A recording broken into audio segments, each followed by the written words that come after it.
আমি আমেনা মহসিন আপনার কাছে একটু আসতে চাই, একটু বৈশ্বিক অবস্থাটা জানার জন্য। শ্রীলঙ্কা আসলে এখনো পর্যন্ত আমরা জানতে পারিনি যে এই ঘটনার জন্য কেউ দায় স্বীকার করেনি বা সরকারের পক্ষ থেকেও কাউকে এখনো অভিযুক্ত করা হয় নাই। কিন্তু এই ধরনের হামলাগুলো যে আমরা সারা পৃথিবীতেই বিভিন্ন সময়ে দেখছি, এগুলির মূল সূত্রগুলি কোনো সুরাহা করা যাচ্ছে কিনা, এবং এইটা আসলে হামলার ধরন থেকে বোঝা যায় কিনা যে এটা শ্রীলঙ্কার অভ্যন্তরীণ কোনো কিছু, নাকি এটা আন্তর্জাতিকভাবে যে ধরনের সন্ত্রাসী কর্মকাণ্ড চলছে তারই একটা অংশ। ধন্যবাদ আপনাকে। দেখুন, ঠিক এই মুহূর্তে it's too early to say যে এটা তাদের একেবারেই ডোমেস্টিক ইস্যু কিনা, কিংবা এখানে ইন্টারন্যাশনাল নেটওয়ার্কিং বা গ্রুপসগুলো আছে কিনা। হ্যাভিং সেড দ্যাট, আমি এই জিনিসটা একটু স্পষ্ট করে বলতে চাচ্ছি যে এগুলোর কিন্তু ঠিক মানে একটা আমরা যদি প্যাটার্নগুলো লক্ষ্য করি, কারণ এই যে ঘটনাটা ঘটেছে শ্রীলঙ্কায়, সেটা কিন্তু বলা হচ্ছে যে এক ধরনের সুইসাইড বম্বিংয়ের একটা পাওয়া যাচ্ছে, এবং খুব কোঅর্ডিনেটেডভাবে জিনিসটা হয়েছে। আপনি দেখেন, এটা কিন্তু কোনো লোন ওলফ যেটা আমরা বলি যে একজন ব্যক্তি বিচ্ছিন্নভাবে একটা জিনিসে ঘটিয়েছে, তা কিন্তু না। এখানে খুব ক্লিয়ারলি, এবং সেটাও আমি মনে করি না যে কেউ বিচ্ছিন্নভাবে ঘটনাগুলো ঘটায়, কিন্তু আমি বলছি যে ব্যাখ্যাগুলো আমরা দিয়ে থাকি। এখানে আমরা দেখছি কোঅর্ডিনেটেডভাবে এবং খুবই পরিকল্পিতভাবে একটা হয়েছে। ইস্টার সানডে ছিল, এটা জানায় কথায় যে চার্চের লোকজন যাবে, এবং আপনি দেখেন শুধু চার্চ না, যে হোটেল তিনটা যেখানে অ্যাটাকগুলো হয়েছে সেখানেও বিদেশিরা যায় এবং থাকে, এগুলো 5 স্টার হোটেলস। এবং আমরা আরও যেটা লক্ষ্য করছি যে ধর্মীয় যে জায়গাগুলো মানুষের, সেগুলো কিন্তু ক্রমেই কিন্তু অনিরাপদ হয়ে যাচ্ছে। এগুলো কিন্তু আপনি একটা গ্লোবাল ট্রেন্ড, এটা আমরা ফলো করতে পারি যে আপনি একটা পার্টিকুলার একটা আমরা অসহিষ্ণুতা বলেন, ইনটলারেন্স বলেন, সেদিকে এটা যাচ্ছে। এটা আমরা নিউজিল্যান্ডে দেখেছি। এগুলো ধরেন যেরকম আহমাদিয়াদের উপরে অ্যাটাক হয়, শিয়াদের উপরে সেক্টেরিয়ানিজমেরও আমরা দেখতে পাচ্ছি প্রচণ্ডভাবে। এই জিনিসগুলো পুরো পৃথিবীব্যাপী আমরা দেখতে পাচ্ছি, সে প্যাটার্নটা আছে। আবার আপনি যদি শ্রীলঙ্কার দিকেও তাকান, সেখানেও আমরা দেখছি এলটিটির ওই মানে প্রভাকরণের মানে তার মৃত্যুর পরে, ধরুন গত 10 বছর যদি আমরা শ্রীলঙ্কার সিচুয়েশনটা ট্র্যাক করি, তাহলে কিন্তু এটা একটা খুব একটা সুখকর পরিস্থিতি কিন্তু না। সেখানে হয়তো সেখানে এই প্রথম এরকম একটা বড় হামলা হলো, কিন্তু এত বড় একটা গৃহযুদ্ধের পরে যে একটা রিকনসিলিয়েশন প্রসেস থাকে শ্রীলঙ্কায়, কিন্তু ঠিক আমরা সেটা দেখতে পারিনি। এবং সিনহালা ন্যাশনালিজম যেটাকে বলা হয়, বা বুদ্ধিস্ট ন্যাশনালিজম, সেটা কিন্তু মাথা চাড়া দিয়ে উঠছিল। এবং সেখানে প্রচণ্ডভাবে আমরা দেখছি, বিশেষ করে আমরা মানে আপনি যদি, ঠিক আমার সংখ্যাটা মনে নেই, কিন্তু তামিলদের সাথে অনেকগুলো ঘটনা হয়েছে, মুসলিমদের সাথেও। ওখানে মানে শ্রীলঙ্কায় বোধহয় একমাত্র দেশ যেখানে মুসলিমরা নিজেদেরকে একটা এথনিক ক্যাটাগরি হিসাবে দেখে, not as a religious category, সেভাবে ওইগুলো এমার্জ করছে। সো এই যে একটা যে গৃহযুদ্ধের পরবর্তী সময় আপনি যে একটা পিস বিল্ডিং বা একটা রিকনসিলিয়েশনের দিকে যাবেন, সেটা কিন্তু ঠিক সেভাবে হয়নি। এবং মানবাধিকার বলেন, গণতন্ত্র বলেন, সবগুলোর জায়গা কিন্তু খুবই সংকীর্ণ হয়ে আসছিল শ্রীলঙ্কায়।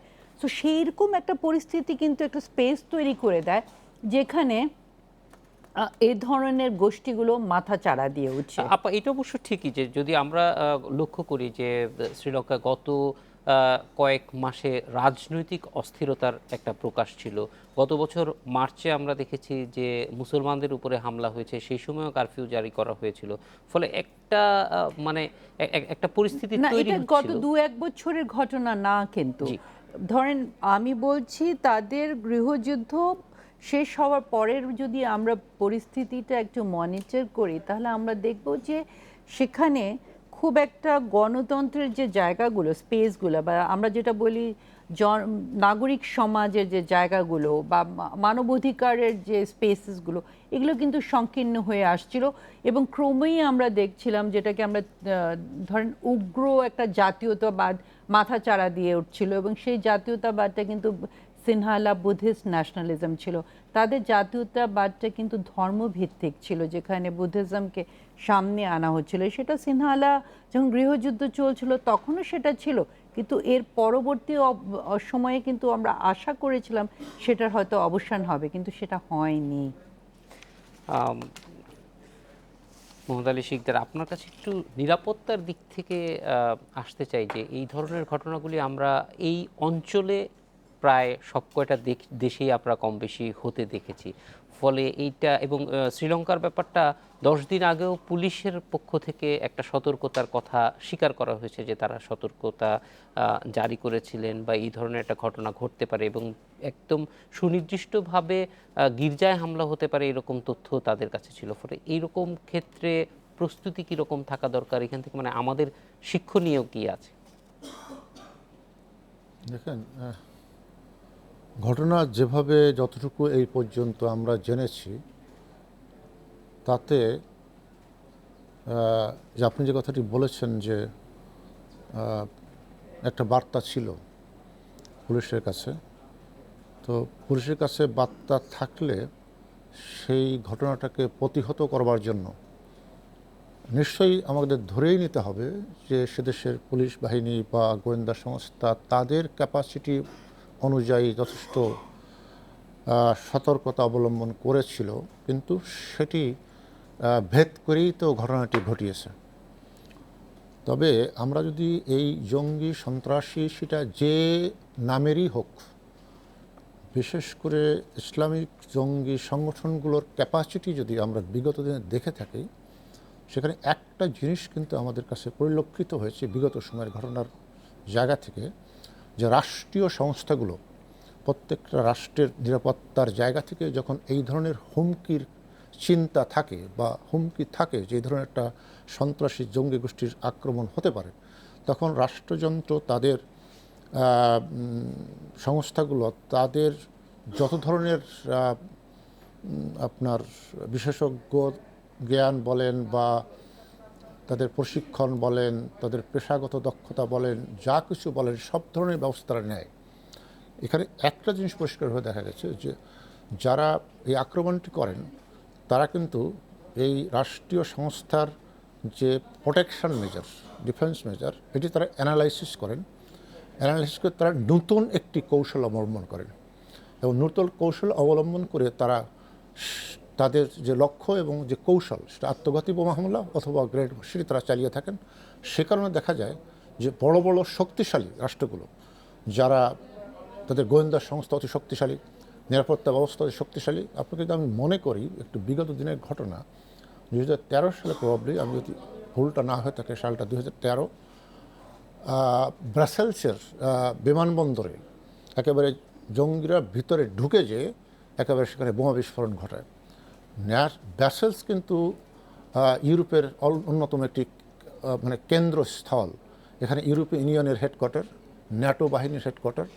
সুতরাং সেখানে নিরাপত্তা ব্যবস্থাটি সবসময় শক্তিশালী থাকবে, এটাই প্রত্যাশিত, এটি হয়েও আছে, আমরা সেটা দেখেও আসছি। তারপরে বিমানবন্দরের নিরাপত্তার ব্যবস্থা আরও শক্তিশালী হওয়ার কথা।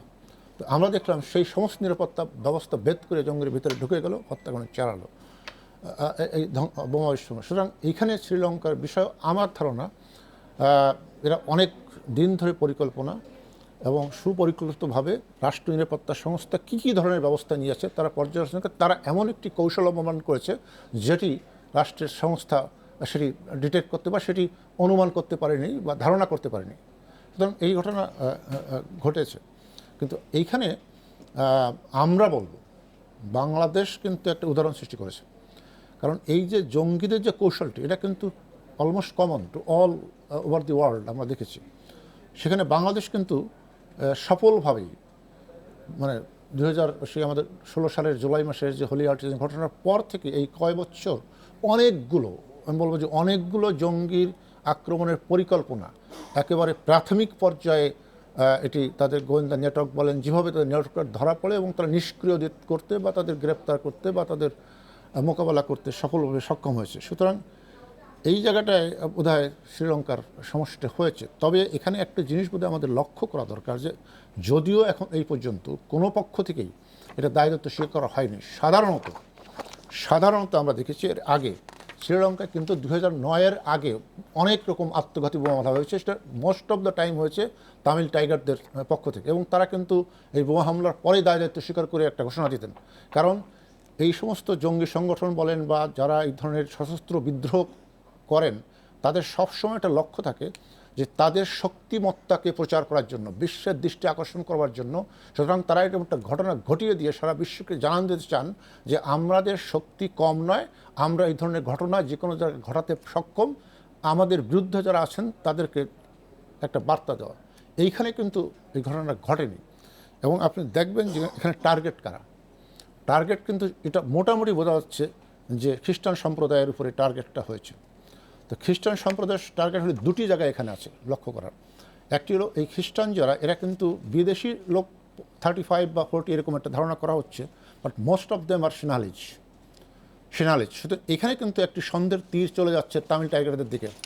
আরেকটি সন্দেহের তীর যাচ্ছে কোথায়, আমি সেই সন্দেহের তীর কথাটি বলার আগে একটি কথা আমি স্পষ্টভাবে বলে নিতে চাই যে শ্রীলঙ্কার মুসলিম সম্প্রদায়ের সংখ্যা কিন্তু খুবই কম, 2%, তাদের 2.5 কোটি লোক সংখ্যার মধ্যে অ্যাবাউট 2% আর সামথিং লাইক দ্যাট, খুবই মুসলিম পিপল। 10-12%। হ্যাঁ, 10 থেকে 12%। 12% হবে, আচ্ছা হতে পারে, সেটা খুবই কম, যাও হতে পারে আমার। সুতরাং আমরা যেটা বিগত দেখি, তারা কিন্তু একেবারে এই জঙ্গি, এই যে বৈশ্বিক যে জঙ্গি নেটওয়ার্ক সংস্থা, এটা থেকে একেবারে সম্পূর্ণ আলাদা ছিল। এবং আপনি আমরা প্রাথমিক বক্তব্য বলেছেন মার্চ মাসে মুসলমানদের উপর এক ধরনের একটি আক্রমণ বুদ্ধিস্টদের পক্ষ থেকে হয়, তখনও কিন্তু তারা ডিফেন্সিভ পর্যায়ে ছিল, তারা আক্রমণে যায়নি। সুতরাং আমি এই শেষ করে দিই। সুতরাং এই জায়গা থেকে এই সন্দেহটা এখানে করা কঠিন। তবে ক্রাইস্টচার্চের যে ঘটনাটি ঘটেছে নিউজিল্যান্ডে, সেইখানে কিন্তু আমরা দেখেছি সুনির্দিষ্টভাবে শ্বেতাঙ্গ শ্রেষ্ঠত্ববাদী সন্ত্রাসী এবং খ্রিস্টানদের যে একটা প্রচারণার জায়গা থেকে মুসলমানদের উপর আক্রমণটি চালানো হয়েছে। সুতরাং আমি এখনও যোগসূত্র করতে চাই না, বাট আমি যদি শ্রীলঙ্কার নিরাপত্তার বাহিনীর সদস্য হতো, আমি কিন্তু রুল আউট করতাম না যে এই ধরনের কোনো সংস্থা আছে কিনা, কারণ এই প্রতিশোধমূলক কোনো কিছু হচ্ছে কিনা। প্রয়োজন হবে। সুতরাং